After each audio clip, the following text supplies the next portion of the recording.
Hi, this is Terry Rich. I'm a birder and ornithologist here in Boise, Idaho. This is part two of a presentation that I put together for the Deer Flat chapter of the Idaho Master Naturalists. In the first section, we talked about migratory birds in Idaho and some bird tools and tips and how to find birds. And in this section, we're going to spend a little time going into specific species. How do you identify them? What are you looking for as far as field marks? What do you listen for when they're singing or vocalizing? How do you tell some similar species from others? And then we will conclude with some comments on bird conservation. There are things that every individual can do right in their home and in their daily lives that can help with the conservation of many of the declining species in this country and in North America. At the very end will be my email address, and if you have any comments or questions, you feel free to contact me. I always like to hear from viewers and listeners.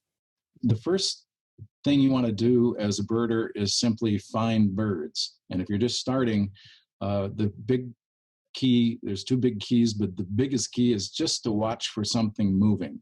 And humans are very focused like that golden eagle. We tend to look right straight ahead of us, and we literally have tunnel vision when it comes to most of the things we look at and think about. We're just right straight ahead. But we know, and if you've ever had your eyes tested, you know that your peripheral vision goes almost straight out on both sides of your head. It also goes up into the sky. And the more you look at birds and the more you go birding, the more your vision will start to expand out up and to the sides. And you'll start seeing things. I don't mean seeing things, but seeing things that are actually there. Way out in the periphery, and birders get very good at this, and then you can see them noticing things that no one else in the crowd is seeing because they're most people are right here. So you want to expand your vision. Same thing for hearing. You want to go out and just listen for any sort of thing. You're just trying to detect things, and when you look or when you listen, you're going to hear all kinds of things that turn out to be a dog barking a mile away, or a kid on a trampoline 2 blocks away, or a squirrel. It doesn't matter. You want to detect and then figure out what it is. And some of those detections are going to be birds that you wouldn't have gotten onto otherwise. The other thing that's important to keep in mind is that you don't have to go somewhere to see birds. It's very, very common. It's especially hard with kids when I take kids out. They just want to get on the trail and start hiking. And it's like, no, you don't have to go anywhere. Go out the door, go out on your deck, sit down for 15 minutes and let the birds come to you. One of my favorite experiences this way, if I can share a personal note, on my first trip to Costa Rica, we had gone up into Braulio Carrillo National Park, gone into the parking lot, got out of our car, and by chance, a big mixed flock of tanagers and arasaris and flycatchers was coming through the parking lot. And so we just started looking at the birds. I had 2 of my friends there, started looking at the birds, and they kind of hung around for quite a while. We didn't know any of these species, so we're flipping through our guide and trying to make mental notes of what's going on. It was 25 minutes later when the birds had finally moved on completely, and it was silent again. And I turned around and looked, and all 3 of our car doors were still standing open. We had become so absorbed in those birds at that spot that we hadn't even shut the car doors for 25 minutes. So I think that was sort of an accident, but that's kind of a good model. You don't need to go anywhere. Go outside, identify everything you can see, and then when that's done, then you can move. And you might not have to go very far. You don't need to go somewhere else, is the bottom line. It's good to have some, at least general idea of the parts of a bird. There are many different drawings, and I like this one because it's not too overloaded with terms, but you want to know kind of the language, because the field guides will talk about it, or if you call me, I get calls. I saw this bird. It's nice to know what an eye line is, what the crown is. It's being able to look at the breast and know if it's plain like this kinglet or if it's streaked. It's surprising how often the color of the rump can be important. Who knew? I mean, until you start doing birds, you don't know these things. So look at the lingo, look at some of the terminology, and know the primaries from the secondaries, and what the flank is and what a wing bar is. And just a few of those terms will help you think about what you're saying and also communicate that to others.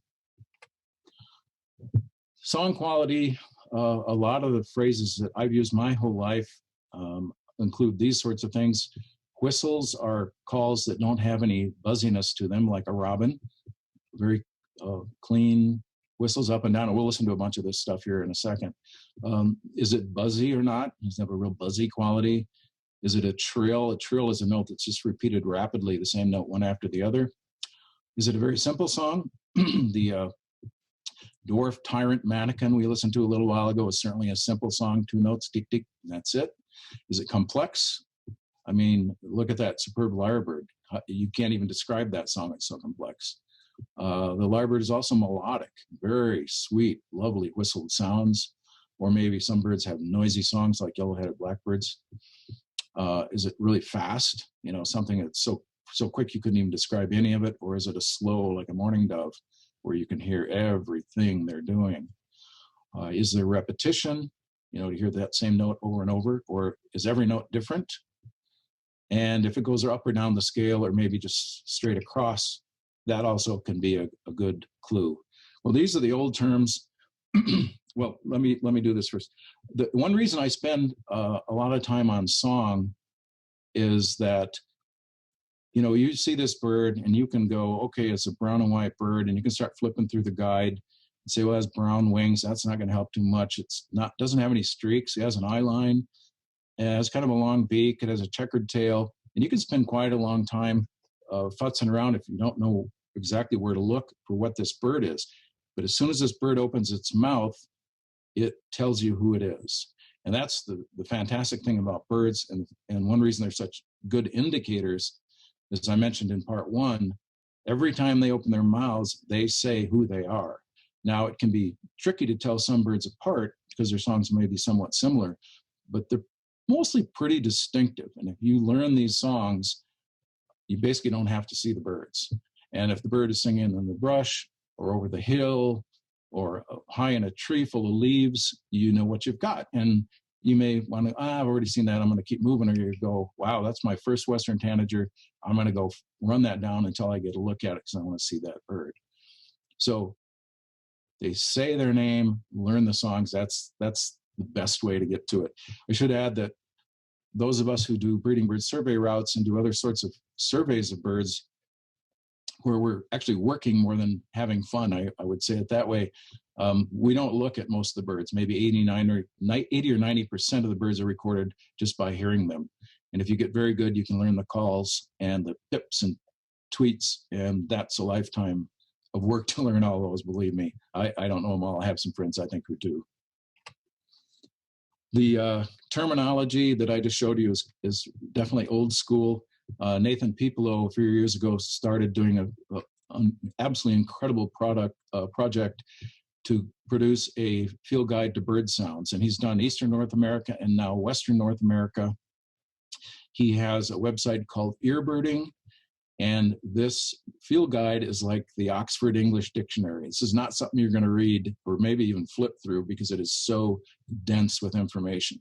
But if you want a reference and you want to learn the new terminology that he has for defining bird songs, Nathan's work is absolutely spectacular, and he's won a number of awards for it, well deserved.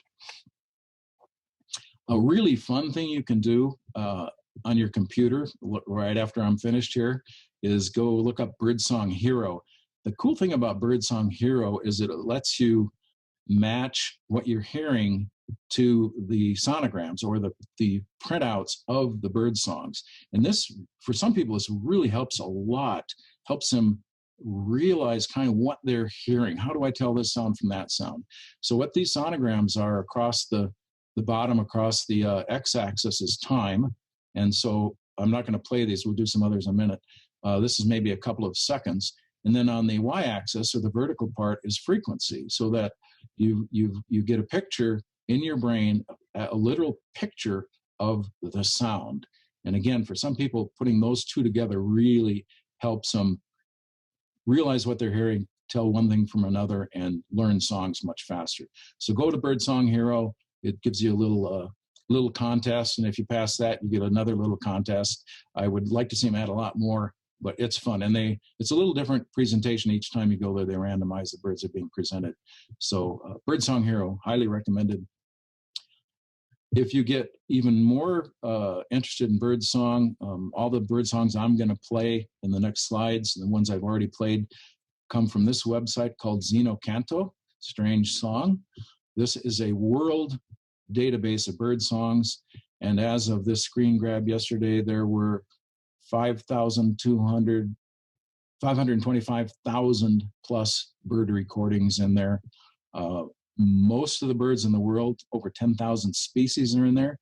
So if you want to go listen to a Bewick's wren, probably hundreds of Bewick's wrens, or if you want to listen to a superb lyrebird, or whatever this bird is they have up here, the Yemen thrush, they're in there, and you can listen to these songs and the varieties that the variation that occurs from one bird to the next. That's what you can really get here. So let's walk through just a few birds of some of the common habitats in the Treasure Valley. And again, this is not even close to exhaustive. We have way too many species, but more, again, just an idea of here's kind of what to listen for when we're identifying bird songs. So open water in marsh and riparian. Most people know a wood duck, but you may not know the wood duck call. The wood duck call, this is not a quacker. We think of ducks as quacking, most of them quack, but you can hear this wood duck call, especially when they're flying a long way away. Let's listen.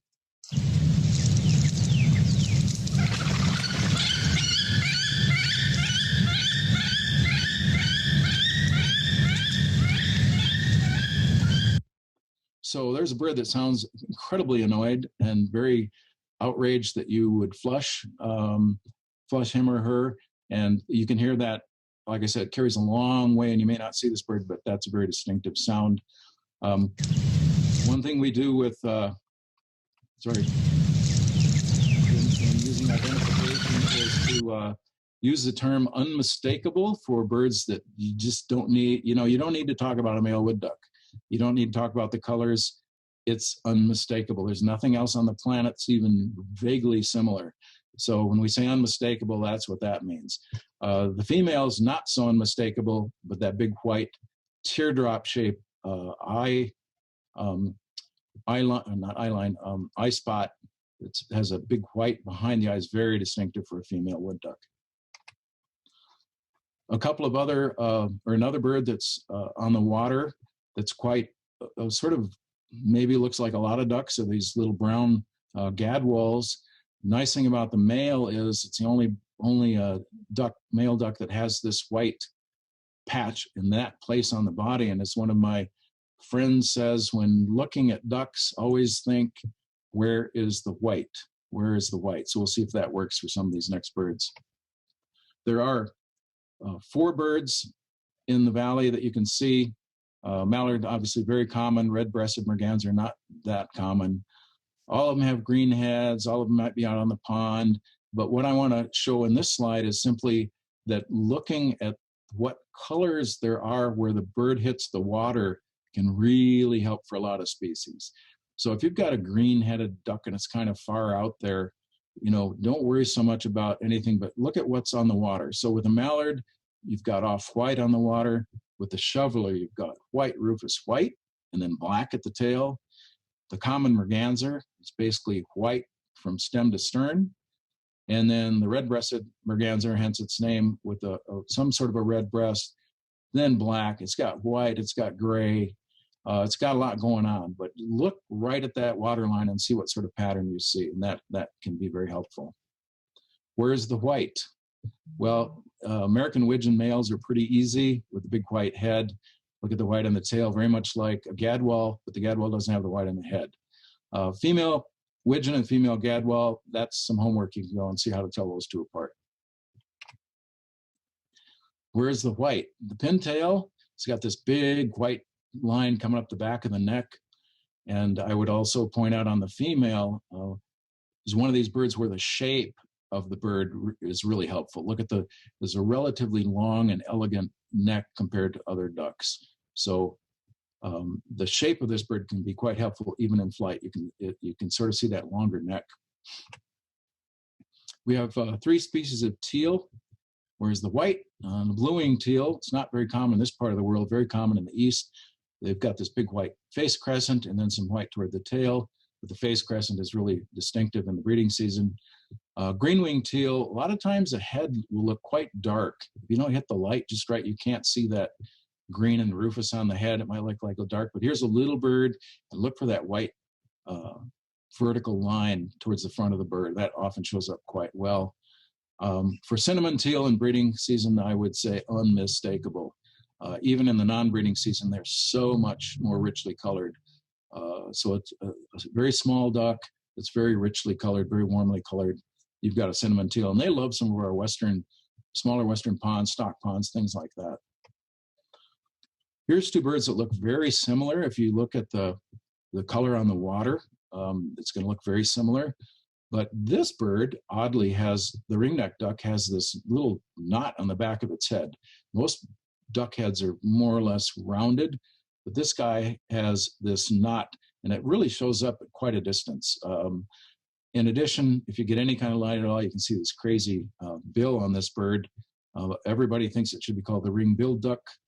It's actually called the ringneck because of a color you can barely see in this slide, a little bit of a kind of a rufous chestnutty ring that goes around the neck, but you can't see it unless the neck is stretched up. A couple of little birds that are sometimes confused because they have this big white patch on the side of the head. And of course, the hooded merganser can flip that crest up forward, so it's much more white. But again, the color on the water, look how different they are. Bufflehead, essentially white from the front to the back. And then the hooded merganser showing a very complex pattern, but mostly a rufous along the waterline. Plus the bills are very different. The hooded merganser has this little sharp, pointed, narrow, fish-eating type bill, where the bufflehead is much more like your everyday duck. Pied-billed grebes are pretty obvious. They're quite small and they have the little pied bill, but these guys have quite a vocalization that's you can hear out in the marsh, and you may not know what you're listening to. So let's listen to pied-billed grebe.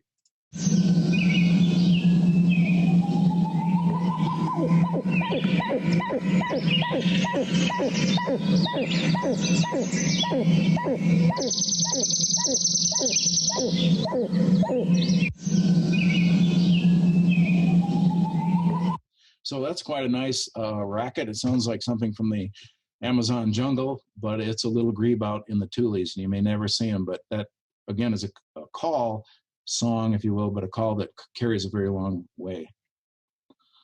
Belted kingfishers, I had 3 this morning flying over my head, chasing each other, dive bombing, and making a racket. Play the song in a second, but what's curious about this bird is it's one of the very few species anywhere in the world where the female actually has more color than the male. So the female has a little rufous breastband, and the male doesn't. Otherwise, they're very similar. And this is a very distinctive sound that also you can hear a long way. You might not see the birds. We call this a rattle.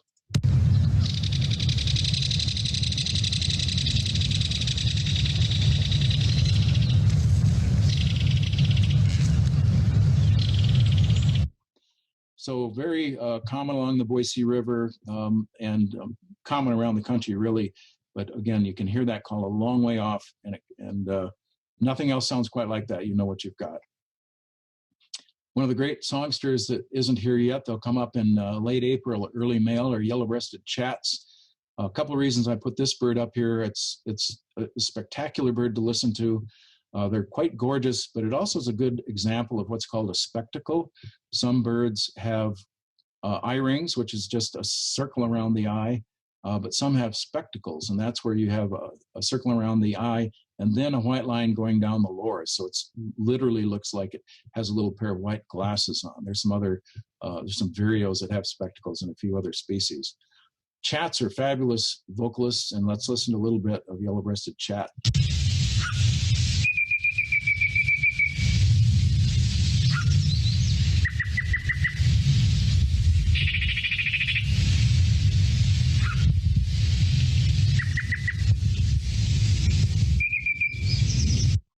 So they'll do those squawks and peeps and hoots from fairly dense vegetation, especially once breeding season gets underway. They become much more secretive, and they'll get back into a dense patch of willows and just sing their brains out, and you can have a very hard time seeing them. Early in the year, they're perched up more in the open, and you can see them sitting on the top of a tree. They also have a very cool display flight with big exaggerated wing beats. So as soon as chats arrive, you want to go out and watch them for a while. They're really a great fun bird to watch. One of the birds that, again, I would say the male is unmistakable. We don't have anything that looks like a common yellowthroat except a common yellowthroat. Now the female is just the opposite. She looks like a lot of female warblers and a few other species that are very nondescript and very tricky to identify. That's some more homework for specialists to undertake. But the common yellowthroat is a marsh bird, cattail bird, and they can be, despite their unmistakable plumage, they can be quite hard to see at times. But the song itself is unmistakable. Let's listen to the up and down pattern of this bird.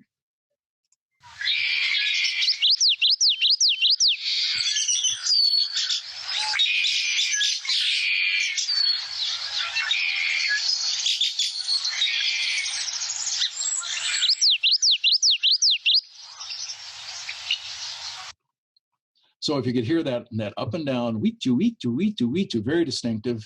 And the other birds you've probably detected, the red-winged blackbirds in the background, they almost always come together because they both like the cattail marshes. So you've got redwings going all the time, and then that little yellowthroat. But the call, there's no other bird that calls anything like that around here. Another resident species in riparian and wetland areas is the song sparrow. These guys are actually pretty distinctive if you can get a look at them. They have this gray and brown streaked head and usually a what we call a stick pin in the middle of or a breast spot in the middle of the breast. And they are riparian birds, I think I mentioned, but they're also kind of skulky. They spend a lot of time on the ground. They like dense cover like chats do, and like yellowthroats do. They can be hard to see, but their song is pretty distinctive. And this is one of these birds where it's not the whole song that's so important, but the very beginning of these songs, they almost always start with 2, 3, 4, or 5 notes on the same pitch.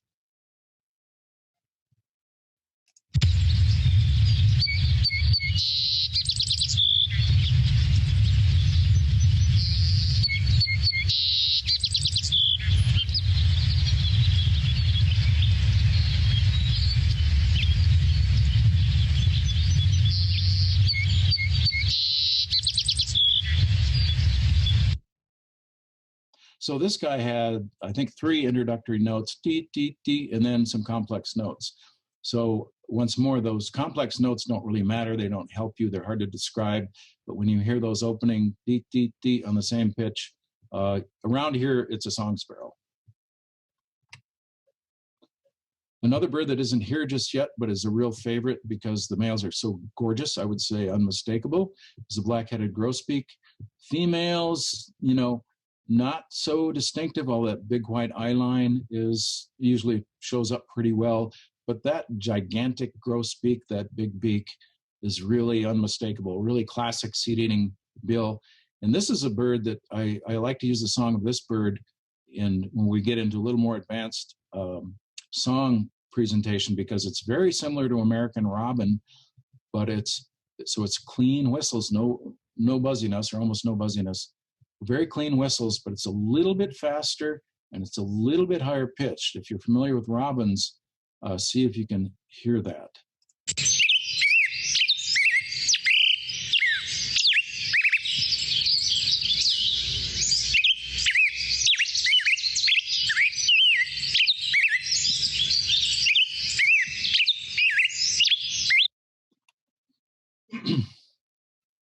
Yeah, so again, higher pitched, a little faster, and I use the word sweeter. It seems like it doesn't have as many overtones as a robin. It's a real clean, fast whistle. Very nice. Okay, let's go out into sagebrush country for a little while. This is honestly my favorite part of Idaho, are the big expanses of sagebrush. It's a good place right now to get some social distance, that's for sure. But there's some really, really cool birds out there. One bird that's probably getting near the end of its display season is the greater sage grouse out on the Lex. In this picture, you can see the two males up in full display mode. They got the tail spread and up. They've got the air sacs inflated. And then the females just kind of pecking around on the ground. And the females usually act like they're not paying any attention at all. But this is another great example of sexual selection. Sort of, it hasn't created a peacock, but it has created a pretty crazy looking bird. And we'll listen to the sounds. They're mostly mechanical sounds caused by scraping the wings on the side of the body and by the air that is in these air sacs that the males inflate on their chest. It's a fairly low frequency set of sounds, but in looking for sage grouse Lex many years ago as a field biologist, in the morning, if there's no wind, this actually carries quite a ways. These sounds carry quite a ways, and you can hear a Lek over the hill that you can't see. So let's listen to these.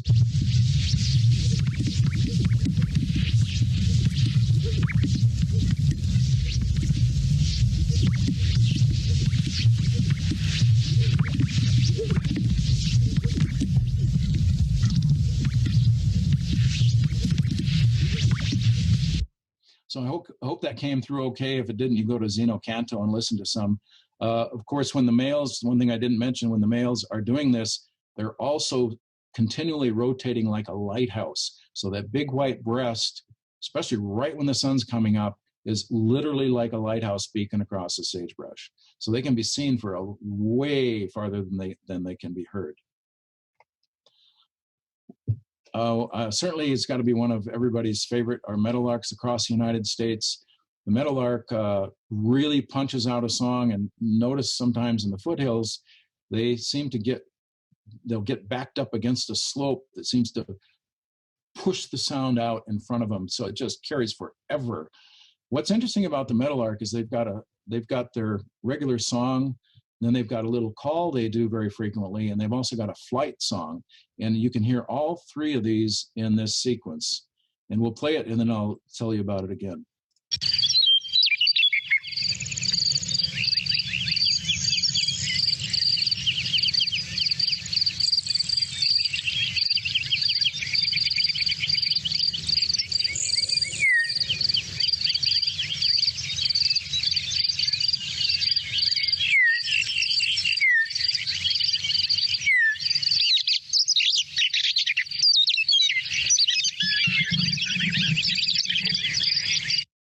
So if you could tell the difference there, they sing, then he has those three, I think, descending notes. Choo, choo. They do that a lot. And then you can tell immediately when they take flight, because they switch to that very noisy, rapid sequence of notes, which is their flight song. And if you're out in the sagebrush, the meadowlarks are very common in a lot of places. Just watch them for a little while, and you will pick up those three different calls that they do. And if anybody knows what the birds were singing in the background, drop me a line and I have a small gift for you. A bird that I have spent hundreds of hours recording, though I haven't analyzed or published anything yet. They're sure great fun to record, is a sage thrasher. It's among the sparrows out in the sagebrush, it's the bigger bird. It's a little more like a robin. It's got a little longer beak. Got these heavy streaking that you can usually sing. And early in the season, when they land after they also have an aerial flight, the big circle or a big ellipse. And when they land, they typically wave their wings for a while. And they sing. They're in the mimic family, so they're in the same family as mockingbirds and other thrashers.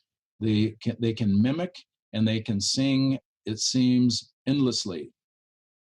This guy will go on for many, many, many minutes. Let's listen to the sage thrasher.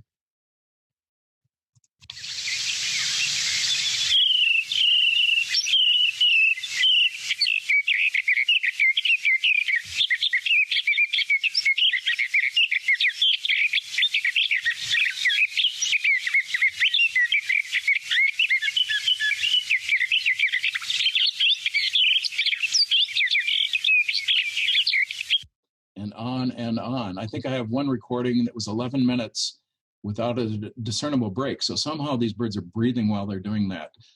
It's really spectacular. I mentioned northern shrike. I also mentioned that we have loggerhead shrikes out in the sagebrush pretty much year round. So I would say, at least during the summer, this bird is unmistakable, unless maybe you've got a northern mockingbird at a distance. They can look similar when they're flying. We have stories about that from Mud Flat Road if anybody's interested. But the thing I love about shrikes is they usually sit up fairly high. I mean, they're predators. They eat brewer sparrows. They're eating small mice. They're eating other things. They're real predators. Look at that beak. But they've got this really cool call. It always reminds me of a ray gun, like an alien with a ray gun. And this carries a long way. You hear it, I always start scanning around the tops of sagebrush. Okay, where's the shrike?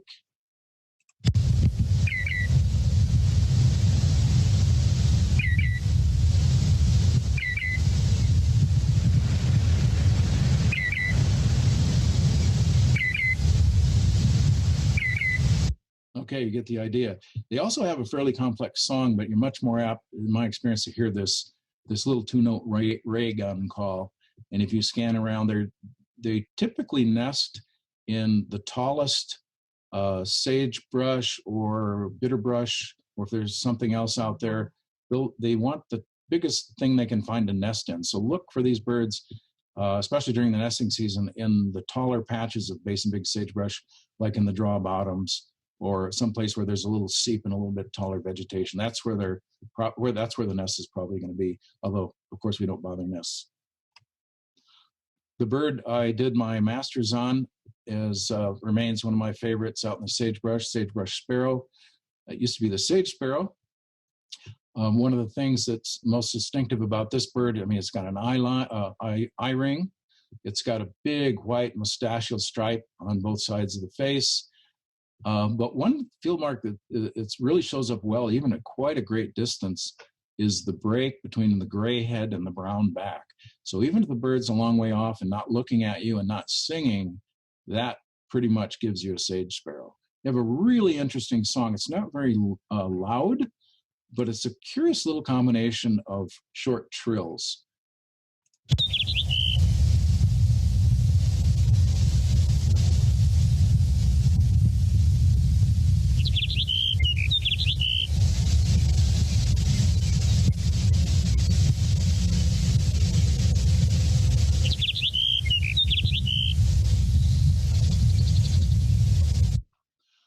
This is one of a number of bird species that song matches. So if you get out to where there's several sagebrush sparrows and you listen closely, you might hear that they're all singing the same sequence of notes. Not always, but very often they're all singing the same sequence of notes. So much so that they are exactly the same as far as I can tell. So that's one way that territorial birds have of saying, hey, I'm here, this is my space, I hear you over there, I can do what you do, stay where you are. And they sort of spread out in a very civilized way across the sagebrush and don't really,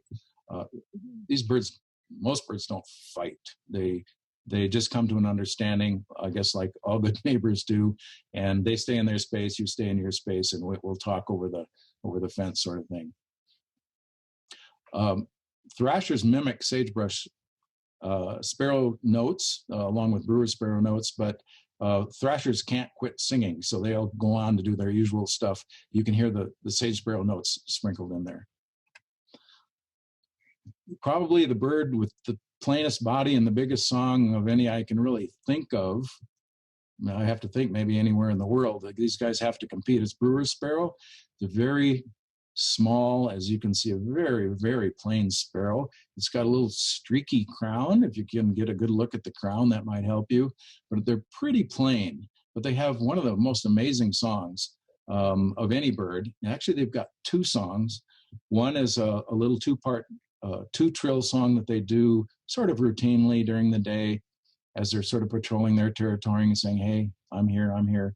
And then earlier in the year, they've got this long, long series of trills that's really quite fabulous to listen to. So let's listen to, first I think is a short song. It'll be a two-part trill.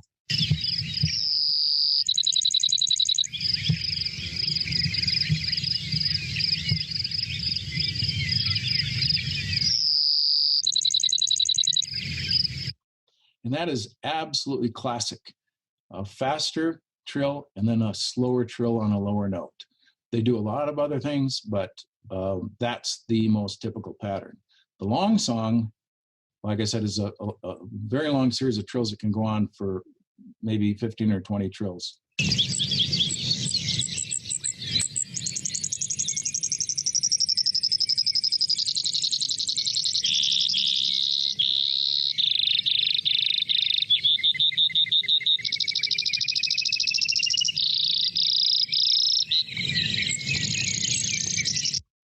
And it's a bit of a contagious vocalization. That is, if one brewer sparrow switches from his short song to his long song, his neighbors very well might switch as well. So then all of a sudden you've got maybe 3 or 4 or even 5 of these things doing these long rambling trills, and it's worth hanging around a little while until they start doing that. It's quite lovely.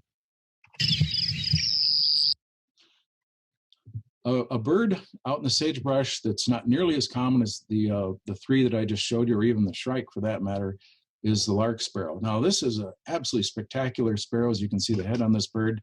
And they also have these big white outer tail patches. So if you see a bird flying, even at some distance, these tail spots show up really well.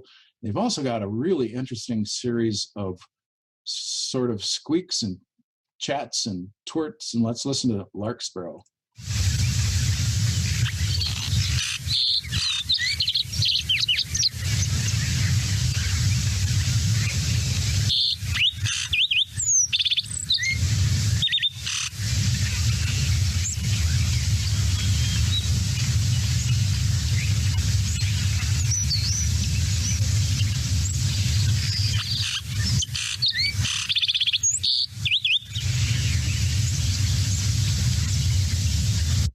So if I'm out in the sage, especially when I hear those kind of squeaky, squawky notes, I know I've got a lark sparrow. These birds are much less common, as I mentioned. I have no idea what habitat exactly they're looking for. It's very hard to describe why a lark sparrow is where a lark sparrow is. All right, let's move into town. These are the birds that you can learn, first while you're in the yard, in the garden, riding your bike, and get these in your brain, and then you'll hear when something's different. These birds that are all going to be coming in later this month and in May are going to have different calls. And if you learn the common birds that are urban, then you can pick up on the ones that are not and go, hey, what's that? Again, the most common bird any day, any month in the Treasure Valley is the house finch. The males can actually vary quite a bit in the amount of red, or even some of them go to orange or yellow. But these are all house finches. The coloration may depend on their diet quality. The females are always just brown, but they're very heavily streaked. The house finch song, happily, is a really nice song. They're fairly complex and fast. They often end with a little ascending buzz, like as if they're asking, what do you think of that?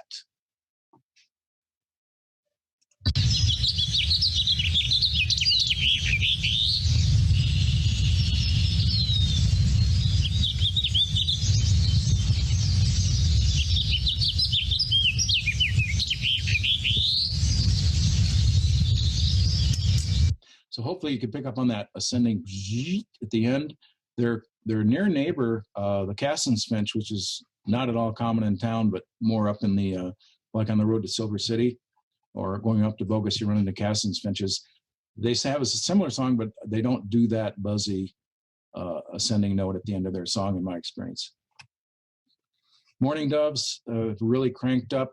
We've got another dove I'll show you next, but one way you can tell our native mourning dove from the other dove is by its sharply pointed tail, its spots in the wings, and it's surprising how many people still, or I should say, continue to think that this is an owl.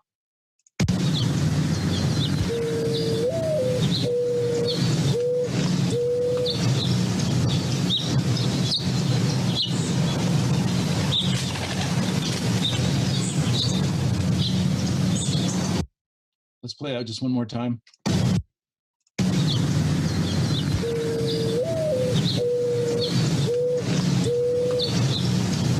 So you can see, I guess, why especially kids think that's an owl. Very mournful, hoo-wee, hoo-hoo. Now, the bird that's taking over the country The Eurasian collared dove, the other bird that's pretty much everywhere nowadays, quite different. It's much bigger. It's got the black collar. It's instead of a little pointy tail, it's got this big, broad white tail. And it's interesting that it's got a typical kind of a dove call, but it's much more rhythmic.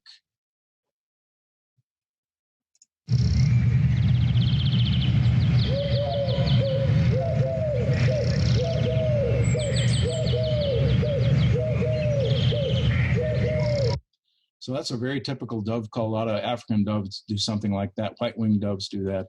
A very rhythmic call, whereas the mourning dove is this drawn out, truly mournful little call. Northern flicker, if you remember the map, they're resident in Idaho, not particularly migrating up or down or north or south. The males have this little red mustache, and the females a grayer face and with just a brown crown. They have two calls that are very commonly heard, but the first one you can hear year-round. Sorry, the first call is the breeding season call. So they start doing this this time of year. Let's do that again.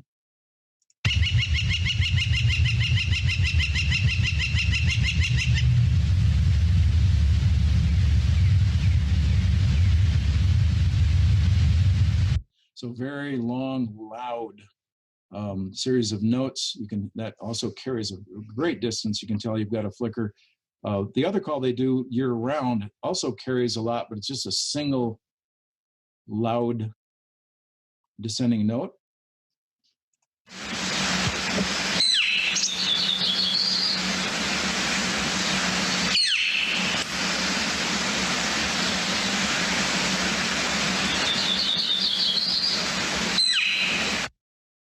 So very distinctive note as well. When you hear that, you know you've got a flicker. It might be 3 blocks away.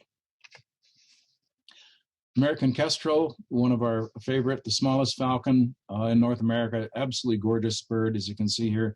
You can tell the males from the females because the males have the blue wing and the females the brown.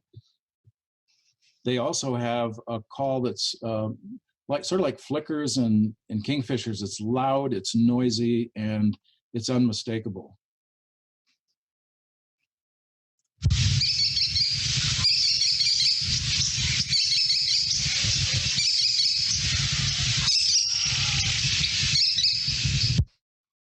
I don't know if you could actually hear a kingfisher in the background of that clip, but very distinctive. They sound super agitated all the time, carries a long way, and you know you've got a kestrel around somewhere.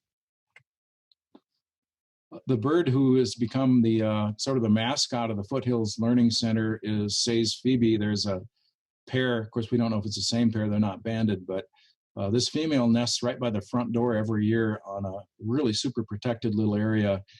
And we are very fond. She's very tolerant of hundreds of kids coming and going and other people coming up there for nature classes. This is a really good example of another bird that doesn't learn its song. These flycatchers are born with a song, and they mostly do the same thing, and every Say's Phoebe sounds almost exactly the same.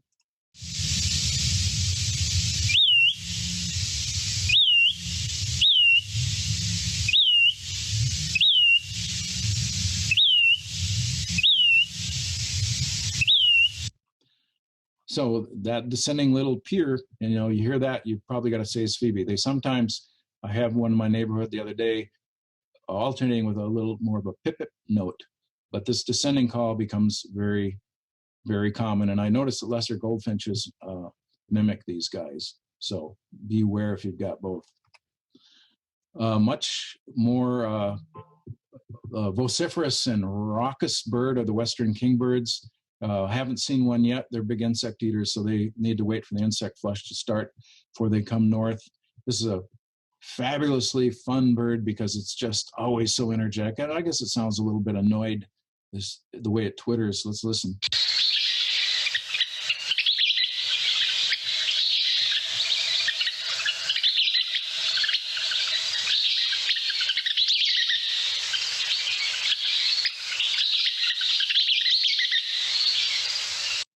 So another flycatcher, another innate song. All western kingbirds sound essentially the same. You hear that real agitated and and kind of intense twittering. Look around. They like power poles, power lines, and the tops of things. So they're very often up high somewhere, feeling very agitated for some reason. Red-breasted nuthatch is a favorite on feeders. They like suet, and they like conifers. In my neighborhood, I never see them unless there's some conifer trees around.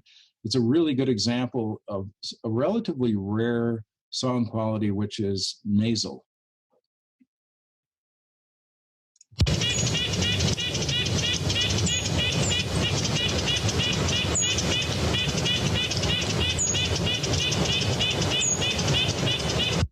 So you can pick that out of a crowd.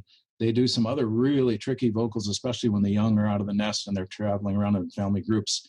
Very interesting stuff. But typically you'll hear that nasal call. And in this part of the world, unless there's the very rare white-breasted nuthatch, it sounds somewhat similar, there's nothing else that makes that kind of a sound.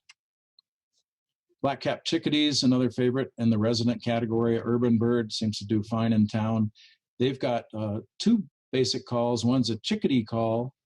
I think that will be the first one.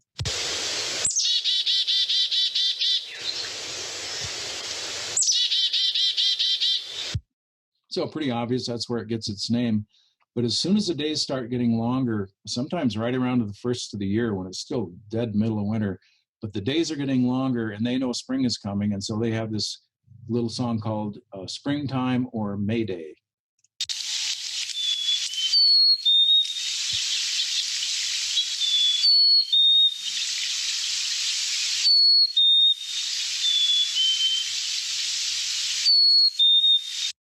And that's a good clip because in the background you could hear another bird, slightly lower pitch, but doing, almost exactly the same song otherwise. The other bird that might sneak by you if you're not paying attention is the mountain chickadee. These guys mostly stay up in the mountains during the winter. I've had one in my neighborhood this year. That's why I've been thinking about them. They've got a little wheezier chickadee call, so they're pretty easy to pick out as soon as they open their mouths. When you're looking at them, unless you can get a good angle on them, if they're above you, you might not see that distinctive forehead, that white going above the dark eye line. So, but listen for the call. We'll go to Zeno Cantu, all about birds, and listen to the call, and then you can tell if you've got a mountain chickadee trying to sneak by you. Ruby-crowned kinglet, fabulous little bird. You almost never see the ruby crown. I don't know how they got that picture on the right. It's terrific. Little tiny guy, very active, very hard to get a photograph of. They've got a bit of a teardrop on the eye, not just a circle around the eye ring, but this little vertical wing bar is quite distinctive. But their song is they really punch out a song that's very distinctive, especially at the end of the song. Listen for the up and down part.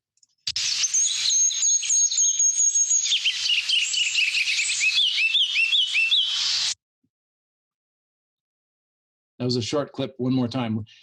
Never mind the first part of the song. It can be hard to hear. It's very high pitched and not very distinctive. But the ending, they always end with that up and down part that's quite loud.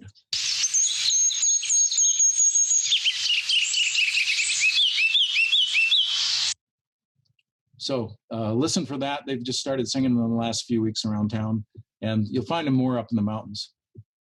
House wren is a really tricky one because they're skulky. They like to stay down in the bushes on the ground, stay down low, hide, and in the same habitat with song sparrows. They're very nondescript, as you can see. They're just brown. They have a relatively long bill, so you know they're not a sparrow. And they've got a little tail that's often sort of cocked up like the bird on the right. So if you can get a look at them at all, you can usually tell it's a house wren and not a sparrow.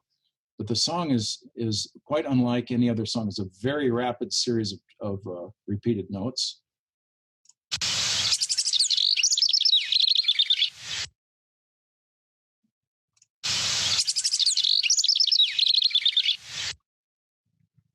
So when you combine that with something you can't see, you've got a house wren.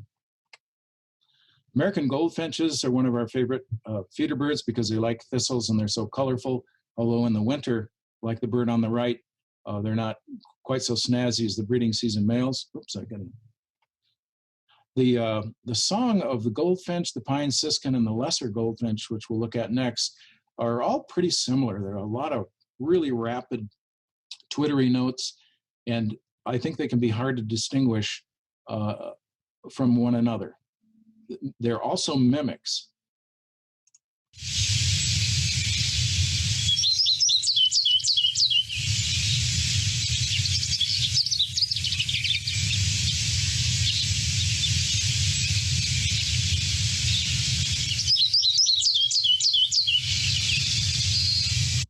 So really high-pitched, sort of ringing, tinkling notes, and they can do a tremendous variety of stuff.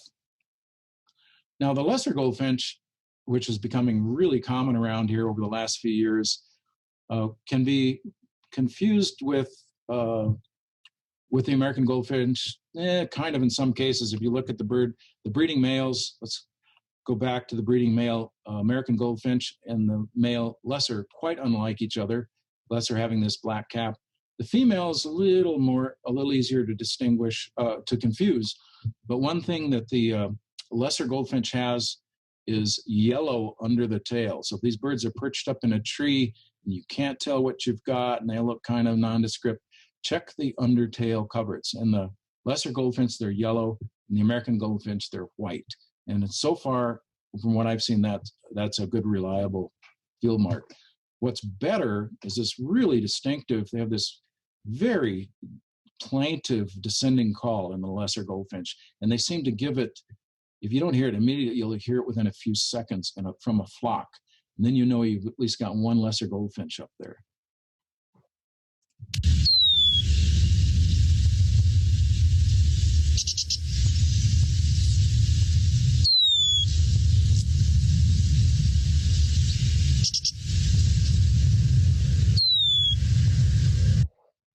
So that actually is just pretty much that descending call. They do a lot of other chittering and tweeping, but that's the note you want to listen for to tell lesser goldfinch from those other two species.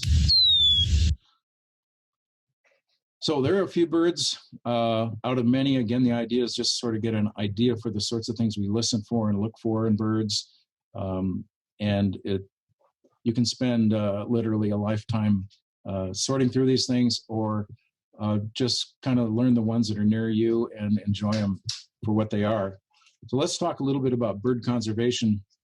As I mentioned earlier, about 1,200 species on the planet are in some kind of trouble. We have a few hundred species in North America that need some kind of conservation attention.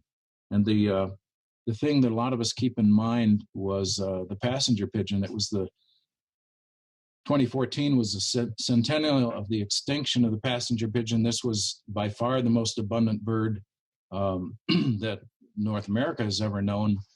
You can see that in one flock in 1860 was estimated at 1 billion birds. And as Leopold said, it was a biological storm. There are many, many books written about the passenger pigeon. We managed to kill every single one of them, which is a very sobering thing to keep in mind, that it doesn't matter how numerous something is, that's no protection. So the number one problem for birds, pretty much, well, I won't say pretty much all over the world. We'll go to some other threats that are important in certain places, but it's just habitat loss. As long as the human population keeps going up, we keep losing habitat, and there's not much of a way to get around that. There are all the obvious things like putting in roads and fields and houses and malls, potato fields here in Idaho.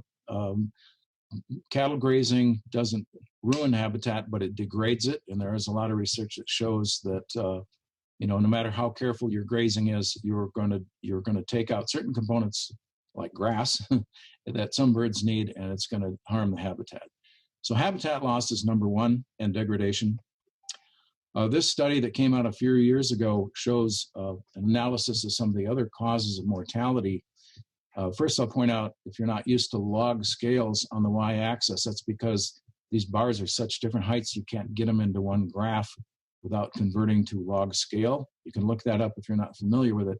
But just look at the numbers. We know the number one source of mortality on birds in the United States now, we're talking the US, is cats. Cats are killing 2.4 billion birds a year. And those cats that are running around, not only in your yard, but the feral cats that are out living sort of maybe in a barn or on a farm or on a ranch, they're the number one source of mortality. The number two source is building window collisions, about 600 million. This is a year. So those birds that fly into you picked your window by your feeder, they fly into skyscraper windows at night, they fly into big glass reflective mirror buildings like we have along the Boise Greenbelt. These things are all bird killers, and that's number two. You can look at these other numbers right here, these estimates. One thing I'll point out at this date is that wind turbines get a lot of press, and they're really bad for some things like golden eagles. But on the whole, at least so far, they're not the big killers. Communication towers, power line collisions, electrocution are still killing a lot more birds than wind turbines. Now, wind turbines are increasing, so undoubtedly that mortality is going to increase. Now, this is really bad news, but the good news is both of those first two things are something that every human being, that lives in a home anyway, or has a cat, can do something about. So the American Bird Conservancy has had a program for quite a few years now on keeping cats indoors. I encourage you to go there and look at all their suggestions and all their information about cats, and what cats do. A lot of people think, oh, my cat doesn't kill birds. But when you go out and put radio tracking devices and actually watch these cats closely, you see that basically every cat kills birds. So whether you see them or not, they're doing it.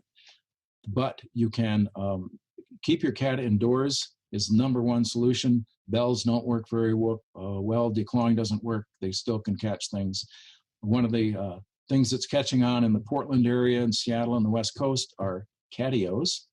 And if you haven't heard of these, you can look up Cats Safe at Home. So people are building these outdoor, I'd call it an aviary, except it's got cats in it, not birds, where the cat can get some fresh air, can look at birds and chatter at them like they do, but not actually kill any. And I was told by the catio people that in Portland, they also now have brewery tours where you can go from one brewery to another and then also go see some catios. So, that's Portland. What do you expect? Always on the cutting edge. Sounds like fun to me. Number two cause of death, window collisions. This picture on the right is, I think, one of the pictures from Montreal. Birds killed in one night in one of their big skyscrapers where they're just crashing into the windows. The picture on the left shows what happens when a bird hits a window. The dust comes off the feathers, and you can see the imprint of the bird very clearly. Some of these birds that hit windows, they're usually stunned. If they fall down and there's a cat, they're goners. They may fly away and die somewhere else. Just because they shook off the jolt and flew away doesn't mean they survived. This is another thing that we can all do something about, every individual. If you have a house or an apartment with a window, you can do something about it if you know you have a problem. And again, the American Bird Conservancy has led the way in providing information about this. Now, the thing is, birds cannot tell the sky from the reflection of the sky. So they fly into the windows, they think they're just flying into the sky. There are many, many different things that can be done to show the birds that there's a window there. These little hummingbird decals, or I use some of this the plastic tape at the bottom, which I can't remember the name of right now. If I have a problem, I'll quickly staple a piece of that tape by the window until I get to a better solution. The newer research on glass, a lot of new glass is being produced that has reflective surfaces in there that humans can't see. You look right through it, it looks perfectly fine, but birds see a pattern and they know that is not the sky, that's a wall, basically, and they won't go there. There's also things you can do, and if you have bird feeders, to place your bird feeders in a way so that the birds aren't flying off the feeders into your windows. Again, go to the American Bird Conservancy and see their various guidance on that. The bottom line is we know that conservation does work. We've recovered bald eagles and peregrine falcons. They're widespread now. We've recovered, if you're familiar with Kirtland's warbler in Michigan, a bird that was right on the edge of extinction. So we know that if we focus our attention and our money and get some good guidelines out there for people, excuse me, that we can turn these populations around. Let's move then to the last section and just talk about a few more opportunities, a few more tools, a few more websites. I mentioned eBird earlier, and also my hour and 24-minute presentation on eBird. Go there and look around if you're not familiar with it. It's free. I mean, you have to set up an account if you want to enter data, but if you just want to look around, you can see on the home screen species maps if you want to know where the snow geese are right now, or if you want to know if anybody's seen a yellow-breasted chat yet, or if there's some bird you wanted to see, you can go to the species maps and put in the species and the area and the time, the dates, like May or April or winter, whatever you like, and it'll give you a map of where these birds have been seen. So it's fabulous for that. There's a whole section of increasingly of photos and videos and sounds. There is a section called bar charts down in the bottom. That's where you can go and look at a whole year-long record. If your question is, gosh, when are western kingbirds in my area? You can go to your county and look at the bar charts, and they'll show you right when western kingbirds usually come in, how long they're here, and when they leave. So that's just a few of the things at eBird. Again, just a fabulous resource, and Cornell just deserves amazing credit for this tool that gets better literally every day. A really good place to go to compare similar species is All About Birds. This is free, also from Cornell. It seems like everything's from Cornell. You can go there and put in your bird and then look at what similar species are. They've got video and audio and other pictures. So a really good place to study lesser and American goldfinches, or two other species maybe that are kind of close in your mind and you're having trouble telling them apart. All About Birds is a really good place to go for that. The big brother or big sister for All About Birds is Birds of the World. This currently costs, if you pay for the year, it's $49 a year. This is the Bible or the Oxford English Dictionary of all things bird. They just expanded this. It used to be the Birds of North America, and now it's Birds of the World. And once it's well worth it for people who are more than casually interested in birds. It will give you everything that's known about a species. How many eggs did they lay? What's their nesting behavior like? What's their nest look like? What's their mating system? What do they look like? Well, where's the distribution map? Just a gold mine of information. Again, now All the Birds of the World, fabulous resource. More on the conservation planning end, the group that I've been involved in since 1992 is Partners in Flight. We're mostly focused on land birds, and those are warblers and sparrows and flycatchers, cuckoos, things like that. There's a website there with a number of resources that might be of interest to you if you're particularly interested in conservation angles and kind of what's needed where and who's doing what. The American Birding Association is a tremendous society of bird watchers. I've been a member forever. They have a website and tools and a really nice magazine, I think comes out bi-monthly, where you can get very, very deep into bird identification issues. And I encourage you to go check out the ABA. If you start going kind of deep into birding, you want to join right away. It's definitely worth the $40, $45, whatever it is a year to be a member of ABA. More locally, the Golden Eagle Audubon Society is an excellent place to find under their calendar to find out what programs are going on in the valley, and this is beyond Boise. Includes Napa, Caldwell, and I think even getting up to Cascade and Garden Valley and so on. Programs in the area that include talks, field trips, and a number of other things. Of course, everything is canceled right now. Literally everything is canceled. The social distancing that's leading to this Zoom talk right here now, everything is shut down. But once we get back, whenever that is, This is a great place to go to see what's going on, who's giving talks about what field trips you can go on, and meet some other birders. It's really fun to do this with other people who share your interests. That's a big part of the fun, is sharing.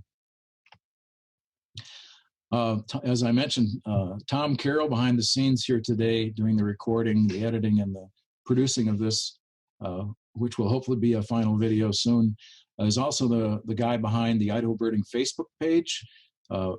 Fabulous place to go and look, especially a lot of great bird photos. People love to go out and get photographs and post them here. And there's some other information on, other events and other things that are going on in the bird world. Fabulous source to stay in touch. And this site gets stuff posted like constantly.